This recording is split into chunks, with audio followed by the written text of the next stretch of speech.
हाँ तो नमस्कार प्यारे साथियों, स्वागत है आपको आपके अपने YouTube चैनल राजा ऑनलाइन क्लासेज में। साथियों, लगातार मैं आपके बीच वीडियो अपलोड कर रहा हूँ। जैसा कि आप सबको पता है कि हम लोग क्लास 10th के NCERT बुक एक्सरसाइज 3.6 के प्रश्न संख्या 2 नंबर वाले क्वेश्चन को सॉल्व कर रहे हैं। 2 नंबर क्वेश्चन में टोटल 3 टाइप दिए गए हैं, जिसमें से पहला और दूसरा टाइप का वीडियो मैंने आप तक पहुँचा दिया है। अगर आपने नहीं देखा है तो इस वीडियो का लिंक इसी वीडियो के डिस्क्रिप्शन में आप ज़रूर देख लीजिएगा। साथियों, आज की इस वीडियो में हम लेकर उपस्थित है प्रश्न संख्या 3 को, जो कि दूसरे नंबर क्वेश्चन का ही तीसरा पार्ट है। इस क्वेश्चन को करने के बाद मैं ऐसा उम्मीद करूंगा कि आपको वर्ड प्रॉब्लम से जो नाता होता है ना सर, उसके साथ जो लगाव होता है बहुत अच्छा हो जाएगा और आप अपनी गणित को मजबूत कर सकते हैं। तो चलिए देर ना करते हुए हम इस वीडियो को करते हैं स्टार्ट। अगर आप चैनल पर पहली बार आए हैं तो चैनल को सब्सक्राइब और इस वीडियो को लाइक करके अपने सभी दोस्तों के पास शेयर ज़रूर कर दीजिएगा। चलिए तो ध्यान दीजिए, यहाँ पर मैंने क्वेश्चन लिखा है प्रश्नावली 3.6 2 का 3 नंबर क्वेश्चन है। क्वेश्चन क्या कहता है जरा ध्यान से समझने का प्रयास करेंगे आप। रूही 300 किलोमीटर की दूरी पर स्थित अपने घर जाने के लिए कुछ दूरी रेलगाड़ी द्वारा तथा कुछ दूरी बस द्वारा तय करती है। यदि वह 60 किलोमीटर रेलगाड़ी द्वारा तथा शेष बस द्वारा यात्रा करती है तो उसे 4 घंटे लगते हैं। ठीक है। यदि वह 100 किलोमीटर रेलगाड़ी से तथा शेष बस से यात्रा करे तो उसे 10 मिनट अधिक लगता है, यानी पहले से 10 मिनट ज़्यादा लगता है। ठीक है ना। तो रेलगाड़ी एवं बस की क्रमशः चाल कितनी होगी, ये आपसे पूछ लिया गया है। साथियों, ऐसे प्रश्न एग्जाम में टारगेट किए जाते हैं मैट्रिक बोर्ड परीक्षा में। अगर आप 2025 के कैंडिडेट हैं तो आपके लिए वीडियो बहुत ही सुपर होने वाला है। ध्यान दीजिए, कभी भी अगर आपको उस समय, दूरी और चाल वाला प्रश्न दिखाई दे तो करना क्या है, आपको बस एक ही काम करना है ना। करना क्या है, एक बात को पहले आप समझ लीजिए। एक आपके पास होता है दूरी, एक आपके पास होता है समय और एक आपके पास होता है चाल। और ये तीनों में दोस्ती जो होती है ना, बहुत ज़बरदस्त दोस्ती होता है।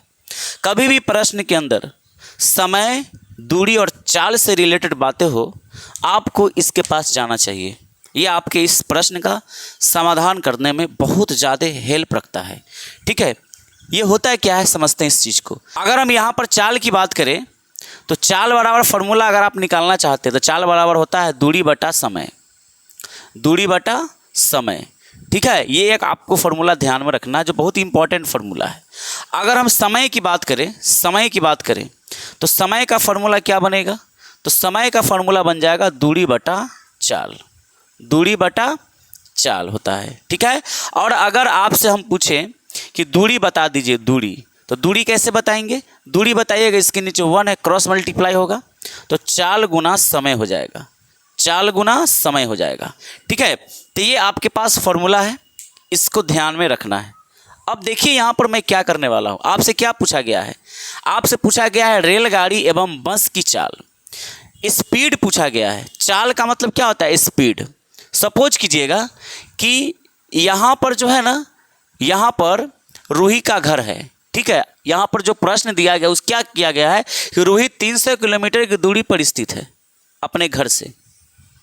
तो मान के चलिए कि यहाँ पर रूही है और यहाँ से लेकर यहाँ तक की जो दूरी है ना, घर इसका, ये रूही हो गई और ये इसका घर हो गया, हाउस, ये घर हो गया और यहाँ पर जो है ये रूही है। ठीक है। ये रूही बना दिए हम। ठीक है। तो यहाँ से लेकर यहाँ तक की जो दूरी है वह 300 किलोमीटर है। बात को समझने का प्रयास कीजिएगा, लॉजिक समझ में आ जाएगा आपको।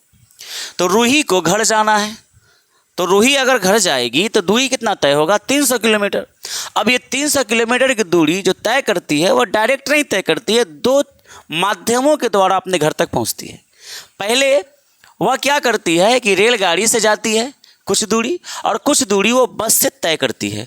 मान के चलिए कि रूही जो है यहाँ से यहाँ घर जाना है, तो एक बार क्या करती है, पहले तो रेलगाड़ी से कुछ दूरी तय कर लेती है, फिर बची हुई दूरी को बस से तय करती है।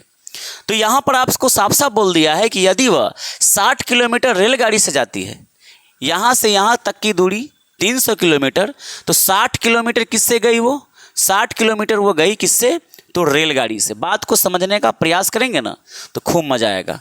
रेलगाड़ी से वो 60 किलोमीटर गई। अब कॉमन सेंस की बात है, यहाँ पर कॉमन सेंस की बात है कि 60 किलोमीटर रेलगाड़ी द्वारा तय तथा शेष बस द्वारा, तो कितना गया बस के द्वारा भाई, एक बात बताइए। यहाँ से यहाँ 300 किलोमीटर की दूरी, 60 किलोमीटर तो वो चली गई रेलगाड़ी से, तो बचा हुआ दूरी है कितना 240, क्योंकि 300 में से 60 किलोमीटर रेलगाड़ी से गया तो 240 बचा। तो 240 किलोमीटर जो वो तय किया वह किससे किया, तो वो बस द्वारा तय किया। और इस तरह रूही अपने घर को पहुंच जाती है, इस तरह रूही अपने घर को पहुंच जाती है। तो जब ये ऐसा करती है, 60 किलोमीटर रेलगाड़ी से जाती है और 240 किलोमीटर बस से जाती है, तो इसको टोटल दूरी तो 300 किलोमीटर तय होता है, समय पता है कितना लगता है, समय लगता है 4 घंटे। कितना लगता है, तो 4 घंटे का समय लगता है। फिर ये तो दूसरी केस हो गई, पहली केस हो गई। दूसरी केस समझने का प्रयास कीजिएगा। दूसरी केस यहाँ पर है कि यदि वह 100 किलोमीटर रेलगाड़ी से जाती, अब फिर दूसरी बातें समझिए, अगर वह 100 किलोमीटर किससे जाती, तो रेलगाड़ी से जाती, 100 किलोमीटर रेलगाड़ी से जाती, ठीक है, 100 किलोमीटर रेलगाड़ी से तथा शेष बस से यात्रा करे। मतलब 100 किलोमीटर अगर आप रेलगाड़ी से जा रहे हैं तो बची हुई दूरी कितनी है, 200 किलोमीटर। तो 200 किलोमीटर आप किससे जा रहे हैं, तो 200 किलोमीटर आप जा रहे हैं बस के द्वारा, बस द्वारा। तो इस बार एक बात बताने का प्रयास जरा आप कीजिए। यहाँ पर 60 किलोमीटर रेलगाड़ी से जा रही है पहली स्थिति में, और यहाँ पर 100 किलोमीटर रेलगाड़ी से जा रही है, यहाँ 240 किलोमीटर बस से, जबकि बस से यहाँ 200 किलोमीटर जा रही है। तो जब यहाँ पर ऐसा करती है, ऐसे जाती है, तो इसको समय कितना लग जाता है, इसको समय लग जाता है भाई 4 घंटे। कितना समय लगता है, 4 घंटे। जबकि यहाँ कितना समय लगता है आपको बोला गया है, तो उसे 10 मिनट अधिक लगता है। यानी पहले जो लग रहा था ना 4 घंटा, उससे 10 ज़्यादा। कितना, 10 ज़्यादा। यानी 4 घंटा में 10 मिनट आप ऐड कर देंगे, 10 मिनट आप ऐड कर देंगे, ठीक है। तो 4 घंटा प्लस 10 मिनट का समय उसको लगता है। तो आपसे पूछा गया है कि रेलगाड़ी कितना की स्पीड चल रही थी और बस कितना की स्पीड चल रहा था। मैं ऐसा मानता हूं कि आपको प्रश्न समझ में आ गया होगा। अब चलिए अब इसको सॉल्व कर देते हैं, ठीक है। तो सॉल्व करने के लिए हम यहाँ पर स्टार्ट कर लेते हैं, ज़रा ध्यान दीजिएगा। तो आपको मानना पड़ेगा, लिखेंगे आप, माना कि रेलगाड़ी की चाल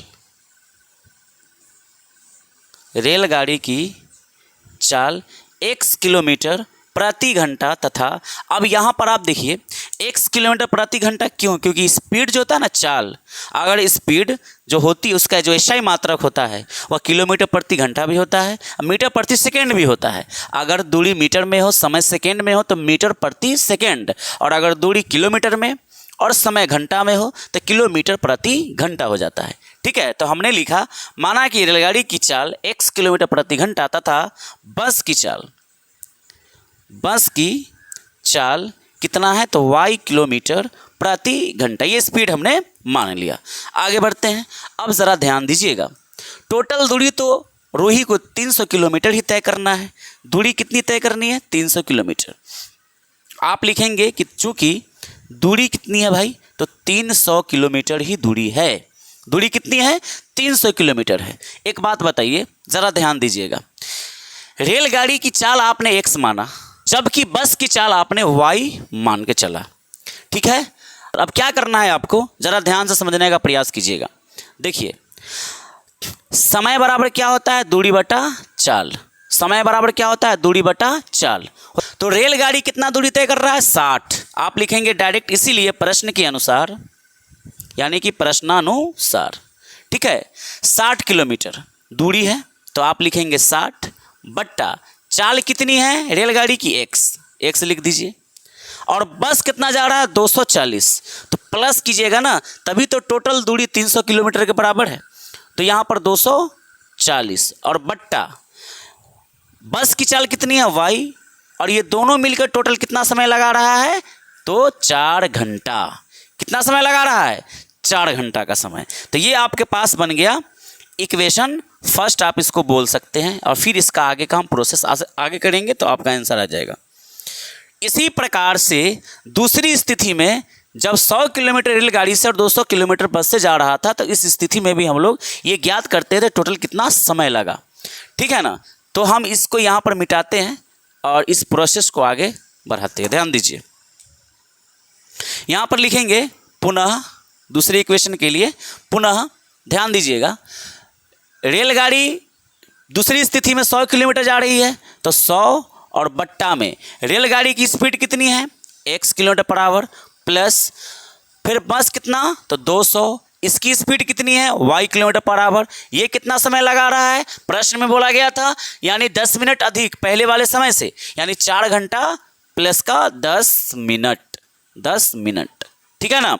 अब ज़रा ध्यान दीजिए, ये 4 प्लस 10 मिनट का क्या मानी हुआ, 4 घंटा 10 मिनट को आप जो है मिनट को आप घंटा में चेंज कर सकते हैं 60 से भाग लगा के। तो ये 0 से 0 कट गया तो बचा 4 प्लस 1/6, 6 चौक 24 एक 25/6 घंटा। इतना घंटा यार, तो डायरेक्ट आप लिख सकते हैं यहाँ पर 25/6, कोई दिक्कत नहीं, लिख सकते हैं।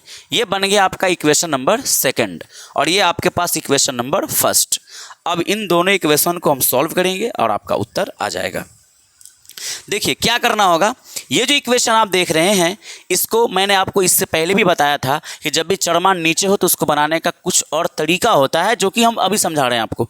यहाँ पर देखिएगा लिखा है 60/x, तो 60/x का मानी क्या हुआ, 60/x का मानी हुआ 60 गुना 1/x। इसका क्या मतलब 60 गुना 1/x लिखा हुआ है, और 1/x को आप क्या मानेंगे, कुछ मान लेंगे a या b मान लेंगे, फिर आगे बढ़ेंगे। उसी प्रकार से 240/y का मतलब बताइए, 240/y का मतलब हुआ 240 गुना 1/y।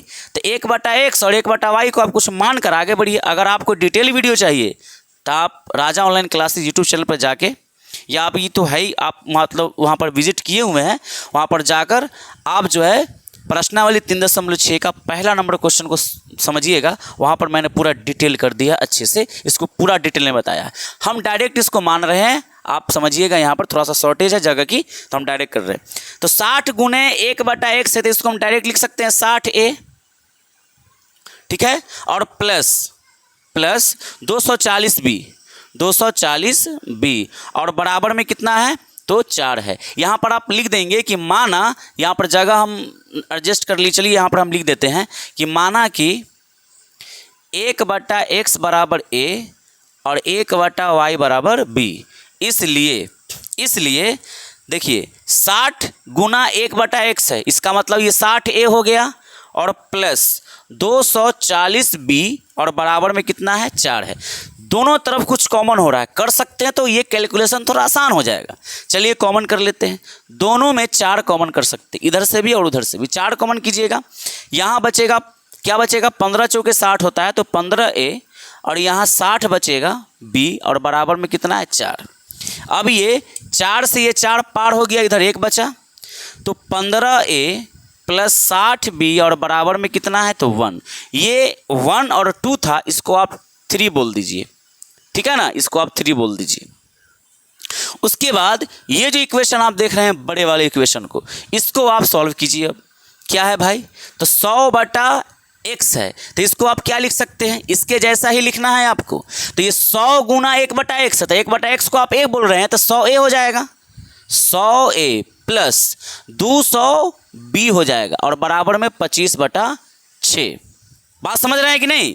चलिए अब देखिए यहाँ भी कॉमन होगा, 25 कॉमन कर सकते हैं आप, तो यहाँ 4 बचेगा, a बचेगा, प्लस 25 8 208b और बराबर में ये 25 तो कॉमन हो गया, यानी कि इसको आप एक बार पहले लिख दीजिए 25/6, और क्या कीजिए कि इस 25 से इस 25 को उड़ा दीजिए, तो बचा साफ सुथरा 4a plus 8b is equal to यहाँ 1 और नीचे 6, यानी 1/6। इसको आप बोल दीजिए समीकरण नंबर 4, समीकरण नंबर 4 बोल दीजिए।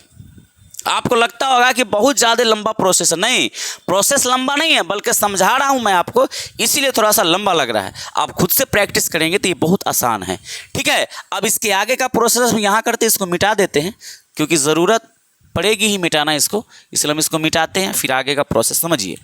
देखिए यहाँ तक तो समझ गए होंगे, उम्मीद करते हैं, ध्यान दीजिएगा। अब ये दोनों इक्वेशन को सॉल्व करते हैं। पहला इक्वेशन है 15a प्लस 60b और बराबर में कितना है तो बराबर में 1 है, और नीचे क्या है 4a फिर प्लस का 8b और बराबर में कितना है तो 1/6। देखिए आपको पता होगा कि अगर आप लुप्तीकरण लगाना चाहते हैं तो कॉफिशिएंट बराबर होना चाहिए किसी एक चर का, जो कि है नहीं बराबर, तो कर लीजिए बराबर। क्या जाता है बराबर करने, चलिए तो इसमें गुना कीजिए 4 से और इसमें गुना कीजिए 15 से। यहाँ हो जाएगा 15 चौके 60A प्लस 60 गुने 4 240B और बराबर 4 गुना 1 4। यहाँ गुना करेंगे तो 15 चौके 60A प्लस 15 8 120B बराबर 15 गुना 1/6 मतलब 15/6। ये तो छोटी मोटी कैलकुलेशन है, आपको आता ही होगा। अब इसको साइन को चेंज करेंगे तो ये कट गया बेचारा। 240 में से 120 को माइनस कर देंगे आप, कितना बचेगा तो 120 बचेगा, बी है। और यहाँ पर 4 में से 15/6 घटाना है। 4 में से 15/6 भिन्न का घटाव आप बचपन में पढ़े होंगे। 6 1 का लघुत्तम 6, 1 से भाग लगाएंगे तो 6 आएगा, 6 चौक 24 हो जाएगा। और यहाँ पर 15, 24 में से 15 घटाएंगे तो 9/6 कटेगा। 3 तिया 9, 3 दूना 6, यानी कुल मिला के आया 3/2। कितना आया 3/2 आया। अब यहाँ से आप बी का मान निकाल लीजिए आसानी से। क्या निकालिएगा बी का मान कैसे, तो ये इसके नीचे 1 है, इसके नीचे क्या है 1 है, तो गुना हो जाएगा 12 दूना 24 240।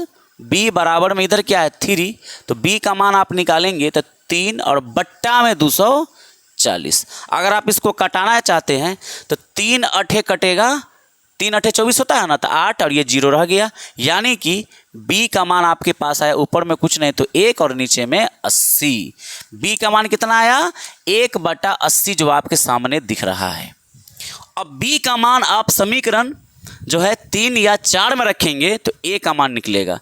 तो हम क्या करते हैं, जो प्रश्न आप देख रहे हैं ना भारी भरकम सा, इस प्रश्न को मिटाते क्योंकि ये जगह ज़्यादा कैप्चर किया हुआ है, तो इसको हम मिटा देते हैं। मिटाकर फिर यहाँ पर इसका हम सॉल्यूशन आगे बढ़ाते हैं। ध्यान से समझिएगा और मैं ऐसा मान सकता हूँ कि आपको समझ में अच्छे से आ रहा होगा।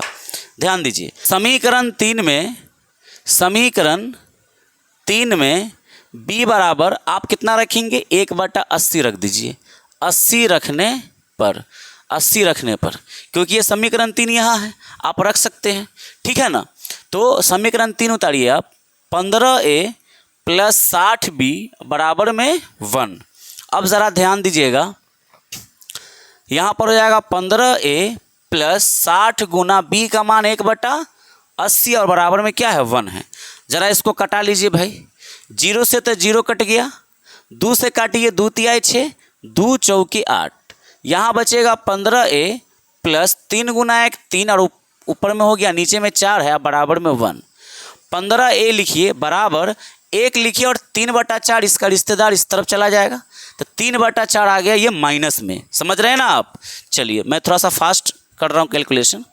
तो 15A बराबर इसके नीचे 1 एलसीएम लीजिएगा तो 4 1 का लघुत्तम 4, 1 चौके 4 होता है, 4 से गुना होकर 4 माइनस 4 एकम 4 तो 3 होगा। तो 15A बराबर 4 में से 3 गया 1 और बट्टा में 4 है। आगे का कैलकुलेशन आप देखिए तो 15A बराबर 1/4 है तो इसके नीचे कुछ नहीं तो 1 है, क्रॉस मल्टीप्लाई करेंगे तो 15 चौके हो जाएगा 60A और बराबर में 1 गुना 1 1, यानी A बराबर आ गया 1/60। 1/60 देखिए। अब यहाँ पर A और B का मान आप निकालें तो ज़्यादा उछलने का प्रयास मत कीजिए, आंसर थोड़ी आया है। आंसर कब आएगा, आप 1/x को नहीं माने हैं, आपने जो प्रश्न में जो सॉल्यूशन करते वक्त जो माना उस पर ना आंसर लाइएगा। रेलगाड़ी की चाल आपने x माना है और आंसर ला रहे हैं a का मान। आप जो है बस की चाल y माने हैं और आंसर आ रहा है b के रूप में, तो ये गलत बात है। तो आप क्या कीजिए, सही बात कीजिए।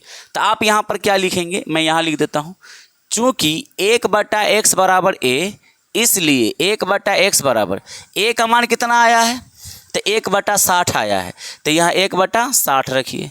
अब इसको क्या कीजिए, पलटी मारिए। तो इसको पलटी मारिएगा तो ये कहेगा हम भी पलटेंगे, तो इसको पलटी मारिए तो x बराबर 60 ऊपर 1 नीचे यानी कि 60। बात समझ गए कि नहीं।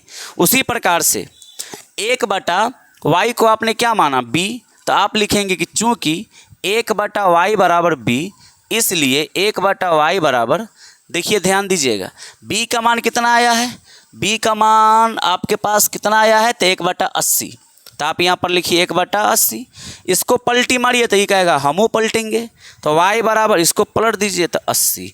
यानी कि बात समझने का प्रयास कीजिए, x आपने किसको माना, एक्स आपने किसको माना, तो एक्स आपने रेलगाड़ी की चाल माना, यानी रेलगाड़ी की चाल एक्स माना है और एक्स का माना है 60, यानी 60 किलोमीटर प्रति घंटा ये चल रही है रेलगाड़ी। वहीं अगर बस की चाल की बात करें तो आपने उसको वाई माना था और वाई का मान 80 आया, यानी बस की चाल 80 किलोमीटर पर आवर है। और यही आपके इस प्रश्न का सुंदर सा जवाब है। प्यारे साथियों, मैं ऐसा उम्मीद करता हूँ कि आपको इस क्वेश्चन का सॉल्यूशन बहुत अच्छे से समझ में आया होगा। अगर ये वीडियो अच्छा लगा तो इस वीडियो को लाइक करके अपने सभी मित्रों के साथ शेयर ज़रूर कीजिएगा।